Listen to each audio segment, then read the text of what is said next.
আসসালামু আলাইকুম সুপ্রিয় শিক্ষার্থী, আবুল বাশার একাডেমিতে স্বাগতম। এখন সময় হয়েছে পড়ালেখার। আসো শুরু করি। আমরা শুরু করছি চতুর্থ শ্রেণীর গণিত বইয়ের ষষ্ঠ অধ্যায় গাণিতিক প্রতীক। এখান থেকে এটি ৬৬ পৃষ্ঠা থেকে শুরু হয়েছে। আসো আমরা দেখি, এখানে ৬.১ এ বলা হয়েছে গাণিতিক প্রতীক। একটি মূল প্রশ্ন, চলো গাণিতিক প্রতীক শিখি।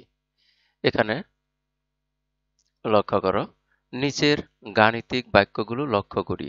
এগুলো বিভিন্ন গাণিতিক প্রতীক দ্বারা গঠিত।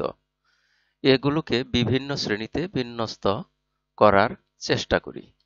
এখানে দেখো, এখানে রয়েছে ২ যোগ ৩, এখানে ৩০ ভাগ ৫ যোগ ৮, এখানে ৭ বিয়োগ ৬ সমান ১, এখানে ৪ গুণ ৬ ক্ষুদ্রতর ২৬, অর্থাৎ ৪ এবং ৬ গুণ করলে তা ২৬-এর চেয়ে ছোট হয়। এটাই এখানে দেখানো হয়েছে এই চিহ্ন দ্বারা। এটাকে বলা হয় ক্ষুদ্রতর। তারপর এখানে দেখো ৩৫ ভাগ ৫, এখানে ক্ষুদ্রতর চিহ্ন দিয়ে আবার কাটা দেওয়া হয়েছে, অর্থাৎ ক্ষুদ্রতর নয় বা ছোট নয়। ২ গুণ ৩, অর্থাৎ এখানে ৩৫ ভাগ ৫ যা হবে তা ২ গুণ ৩ এর চেয়ে ছোট নয়। এটা বোঝাতে এই চিহ্নটা ব্যবহার করা হয়েছে।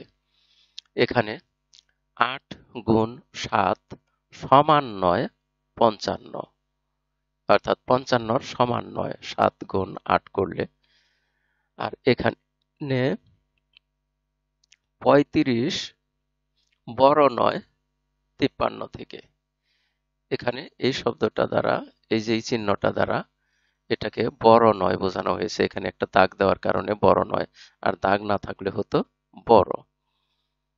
আর এখানে লক্ষ্য করো, ৯ গুণ ৬ বড় ৪৫, অর্থাৎ এই প্রথম অংশটা ৯ গুণ ৬ যা হবে তা এই ৪৫-এর চেয়ে বড়। তাহলে এই মাঝখানের যে চিহ্নগুলো, এই চিহ্নগুলো আমরা তুলনা করব। প্রথমটার সাপেক্ষে দ্বিতীয়টা বড় না ছোট, বা দ্বিতীয়টার সাপেক্ষে প্রথমটা বড় না ছোট এটা বোঝাবে। অর্থাৎ এই প্রথমটাই বড় না ছোট সেই অর্থে এই চিহ্নগুলো, দ্বিতীয়টার চেয়ে বড় না ছোট এই অর্থে এই চিহ্নগুলো বসানো হয়েছে। তাহলে এটা হলো ছোট চিহ্ন, অর্থাৎ প্রথমটা দ্বিতীয়টার চেয়ে ছোট। আর এখানে এটা হলো বড় চিহ্ন বা বৃহত্তর চিহ্ন, এটা হলো এই প্রথমটা দ্বিতীয়টার চেয়ে বড়। আসো আমরা নিচে দেখি, গাণিতিক প্রতীকগুলোকে নিম্নোক্ত শ্রেণীতে ভাগ করা যায়। যে প্রতীকগুলো সংখ্যা লেখার জন্য ব্যবহার করা হয় সেগুলোকে বলা হয় সংখ্যা প্রতীক। ০, ১, ২, ৩, ৪, ৫, ৬, ৭, ৮ এবং ৯। এটা কিন্তু পরীক্ষায় বারবার আসে, কাজে এটা মুখস্থ করে ফেলবে। তারপরেরটা দেখি, যে প্রতীকগুলো ৪টি প্রক্রিয়ার জন্য ব্যবহার করা হয় সেগুলোকে বলা হয় প্রক্রিয়া প্রতীক। এখানে যোগ, বিয়োগ, গুণ এবং ভাগ, এই ৪টি প্রতীক হলো প্রক্রিয়া প্রতীক। তারপরে দেখো, যে প্রতীকগুলো সংখ্যার মধ্যকার পারস্পরিক সম্পর্ক বোঝাতে ব্যবহার করা হয় সেগুলোকে বলা হয় সম্পর্ক প্রতীক। এখানে সম্পর্ক প্রতীক দেখো ৬টি রয়েছে। সমান,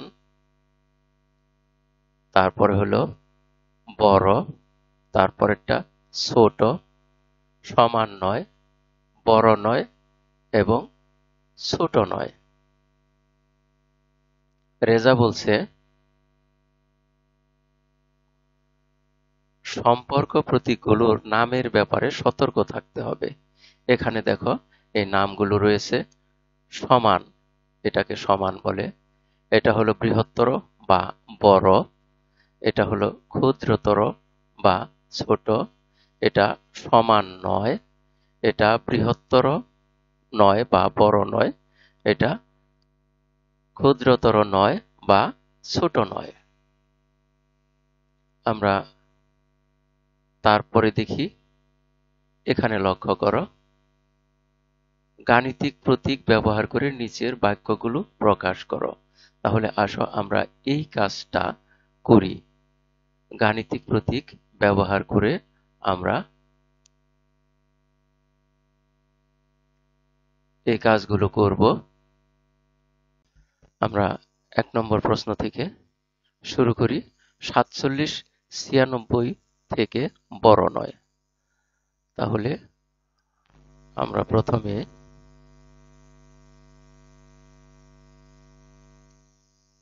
১ নম্বর লিখব ৪৭, মাঝখানে ফাঁকা রেখে লিখব ৯৬, তারপর দাঁড়িয়ে দিলাম। এখন এখানে আমরা বসাবো সেই চিহ্নটি, বড় নয়। এখানে আমরা বসাবো বড় নয় চিহ্ন। এটা হলো বড় চিহ্ন এবং তার সাথে এই খাড়া দাগ দিলে তা হবে বড় নয়।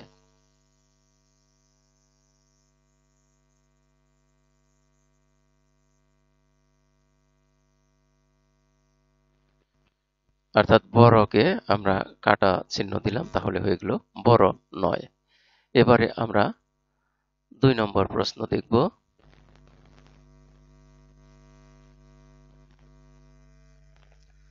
২ নম্বর প্রশ্নে বলা হয়েছে ৯০৯, ৯০৯, তারপরে বলা হয়েছে ৯০০০ এর সমান নয়, ৯০০০ এর সমান নয়।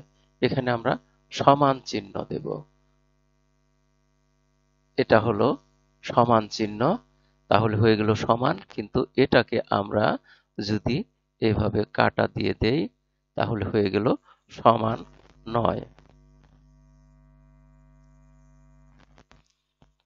এবারে আসো ৩ নাম্বার প্রশ্ন। ৩ নাম্বার প্রশ্নে বলা হয়েছে ২৫ ২৪ থেকে ছোট নয়। তাহলে আমরা ৩ নাম্বারটা লিখি।